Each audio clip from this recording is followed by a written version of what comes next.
Welcome to the deep dive. Today we're zeroing in on a Pokemon that's been a huge fan favorite, really, since day one, Growlithe. Even among those original 151, this fiery little guy has really stuck with people. It really has, yeah. And for anyone wondering, what makes this Pokemon so enduring? Why does it keep capturing imaginations? Well, you're definitely in the right place. Yes. We've looked at a lot of fascinating material. The idea is to give you a really focused understanding of Growlithe's whole story. Exactly. Our goal today is to really unpack the captivating tale of the puppy Pokemon. We'll be digging into everything, like the real-world animals, the myths that inspired it, the cool differences in its regional form, all its appearances in the games, the anime, the whole deal. And what's immediately striking about Growlithe, I think, is that blend. It's got the adorable thing going on, but also the formidable. Right. That image of a sweet puppy, but also the spirit of a loyal protector. It's clearly a mix that's hit home for a lot of people. Absolutely. And to get to the heart of it, we've got a great collection of sources here. Articles, research, all that good stuff. Yeah. Okay, let's dive in. Let's do it. How about we start right at the beginning? Generation I, the Growlithe that, started it all. Okay. The original Cantonian Growlithe, National Pokedex number 0058. 58, right. Its debut as a pure fire type. Yeah. And that puppy Pokemon classification, that really defined it early on. It did. And visually, it's just so iconic, isn't it? That bright orange fur, those bold black stripes, the beige on its muzzle, chest, that fluffy tail, and that little head tuft. Can't forget the tuft. Gray eyes, black nose, those kind of pointy ears with the beige inside. It's just a really memorable look. Yeah. Stands about, 2'4", weighs around 42 pounds. Surprisingly solid little dude. Definitely. And its abilities, they really underscore that dual nature we were just talking about. Yeah. You got Intimidate. Where there's attack. Exactly. Shows off that brave territorial side. And then there's Flash Fire. Which boosts its own fire moves if it gets hit by one. Yep. Immunity plus a power-up. Yeah. Really emphasizes its elemental nature, but also those protective instincts. And stat-wise, looking at the numbers, it seems pretty balanced, especially offensively for that early stage. Good attack, good special attack. Yeah, solid all-around attacker. Now, the name Growlithe, it seems, pretty straightforward on the surface. Growl. Right, growl seems obvious. Those canine sounds, the defensive barking we see in the lore. Right. But the live part. Yeah, what about that? Well, the most likely meaning is agile, lean, like the English word. But there's a little bit of debate. Oh. Some people speculate it might even connect to the Greek word lithos. Lithos, meaning stone. Exactly. Maybe hinting at some kind of inner resilience, along with the physical agility. It's kind of cool, that ambiguity. Has a bit of depth. That is a cool thought. And its Japanese name, Gardy, that one feels pretty direct. Oh, yeah. Gardy, pretty much everyone agrees, comes from guard dog or guardian. Really drills down on that core protector identity. Makes sense. And it's interesting. Its beta name was apparently Flammy. Flammy. Huh. Very literal. Very literal. Just pure fire type. So the shift to Growlithe and Gardy, it suggests they wanted something a bit more nuanced, something beyond just the element. Okay, so that's the foundation. But this is where it gets really interesting for me.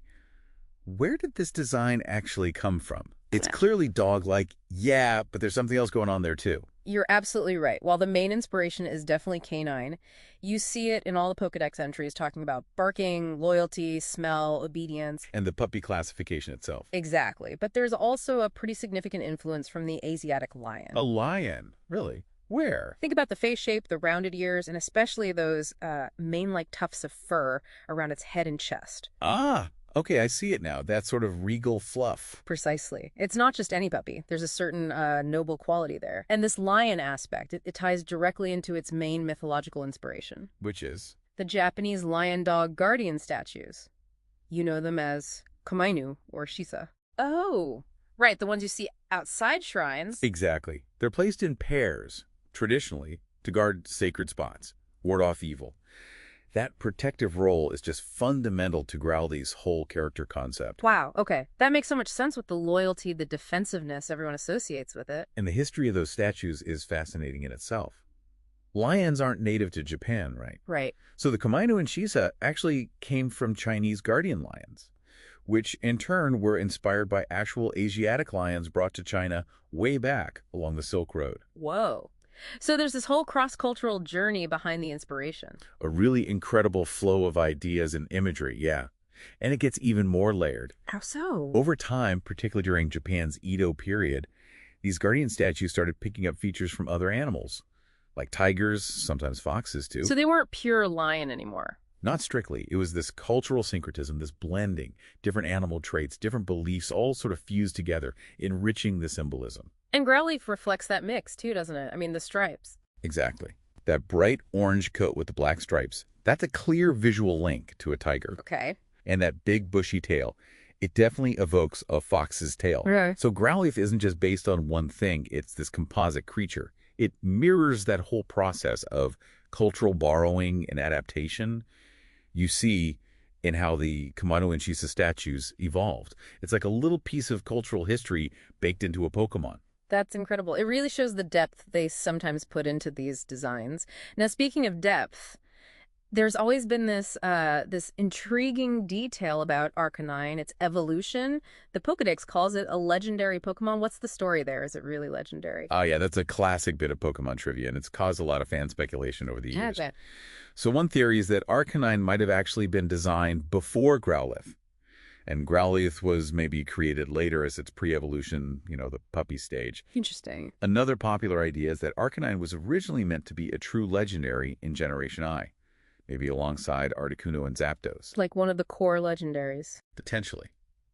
Though, it's important to remember, the Pokédex category, legendary Pokemon, doesn't always mean the same as, like, Mewtwo or the birds, those unique Story Central ones. For Arcanine, it seems more about its revered status in the Pokemon world's lore. Majestic, powerful, rare, legendary in that sense. Okay, so more like legendary small L. What evidence actually supports the idea? It was maybe intended to be a big L legendary, though. Well, a couple of things. Arcanine has a relatively early placement in the internal data, the index number, of the Generation I Pokemon. Okay. And that unique category, legendary Pokemon, definitely makes it stand out from everything else that evolves normally. Plus, there's some evidence, I think, from an early Japanese guidebook that might have explicitly labeled Arcanine as legendary. But there must be counter-arguments, right?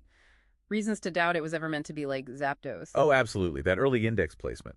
Not totally conclusive. Mew, who we know is a super late addition, also pops up quite early in that same internal list. Right, so the order isn't strictly chronological development. Exactly. And Pokédex categories, sometimes they're more about flavor text, adding mystique, rather than strict game mechanic classifications. So what's the most likely story, then?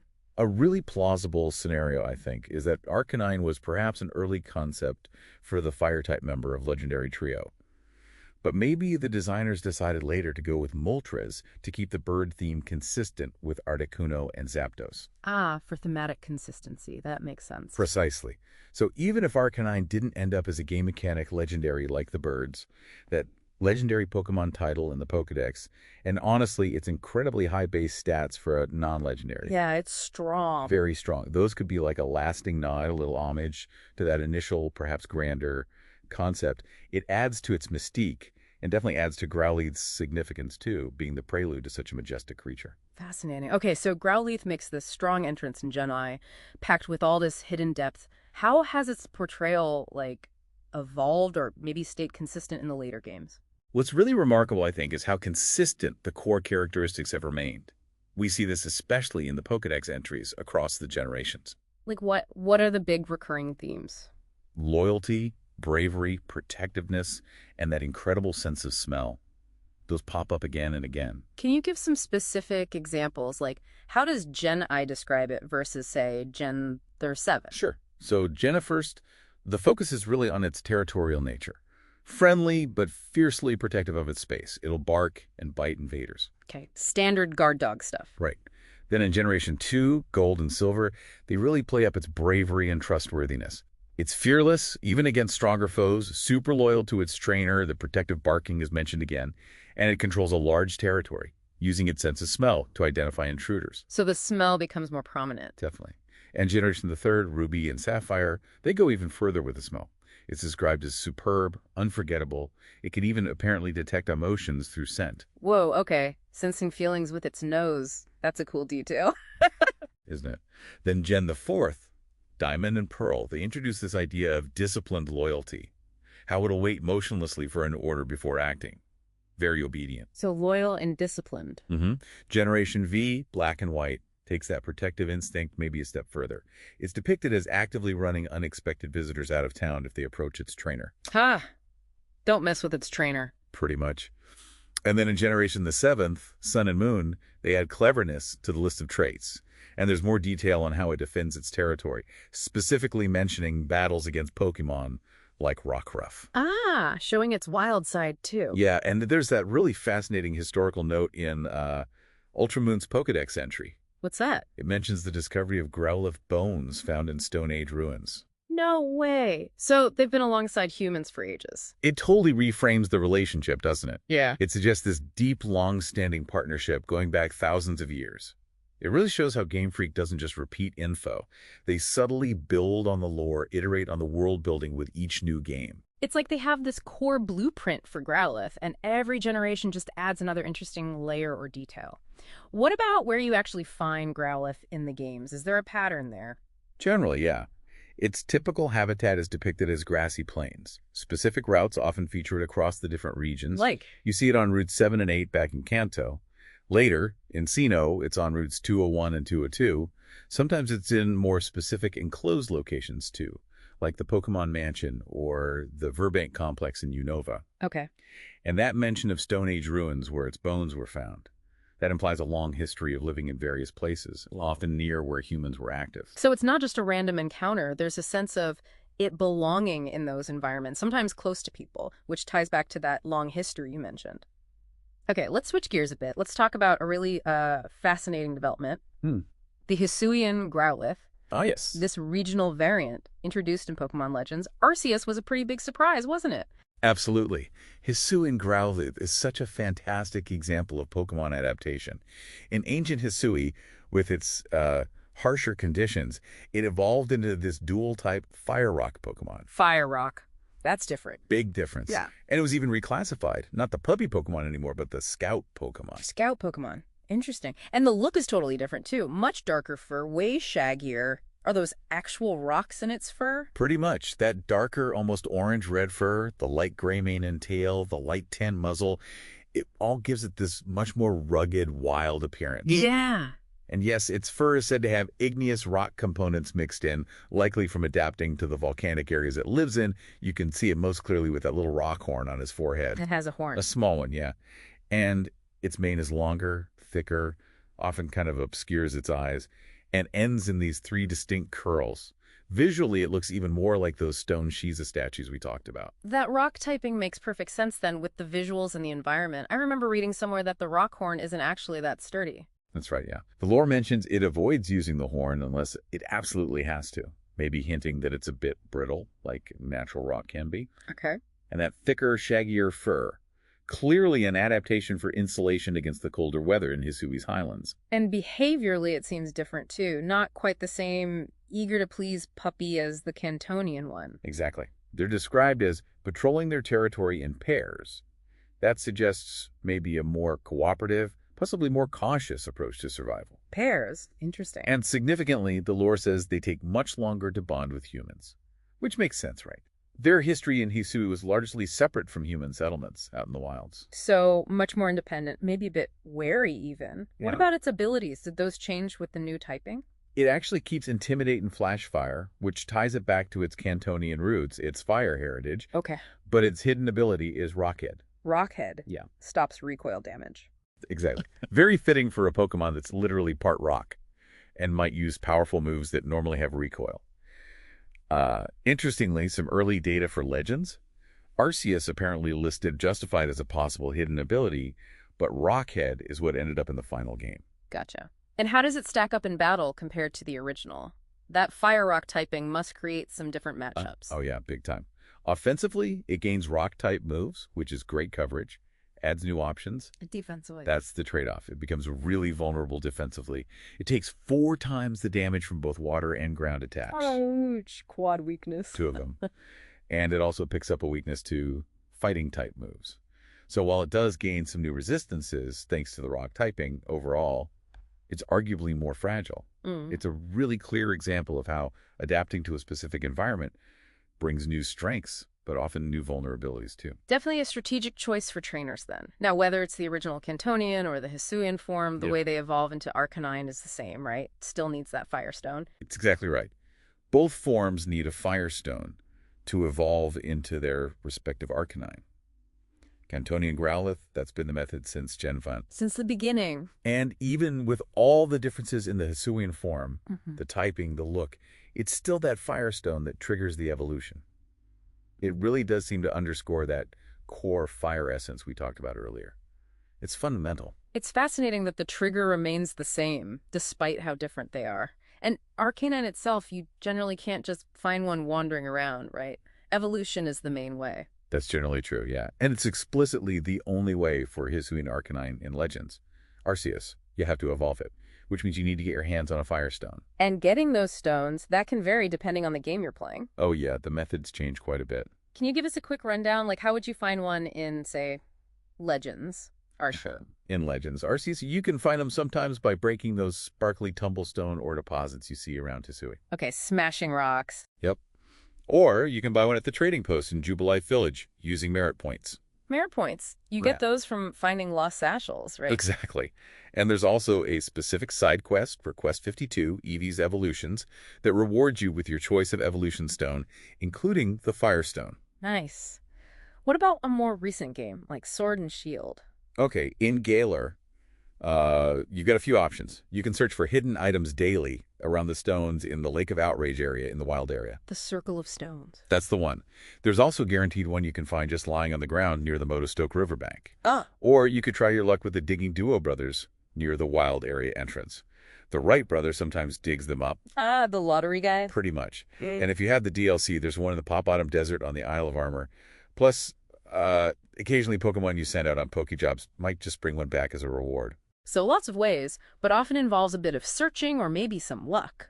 And once you use that stone, you get the majestic Arcanine, either the classic speedy fire type or that big, imposing Fire Rock Hisuian form. Exactly. Cantonian Arcanine, known for that incredible speed, that fierce offense.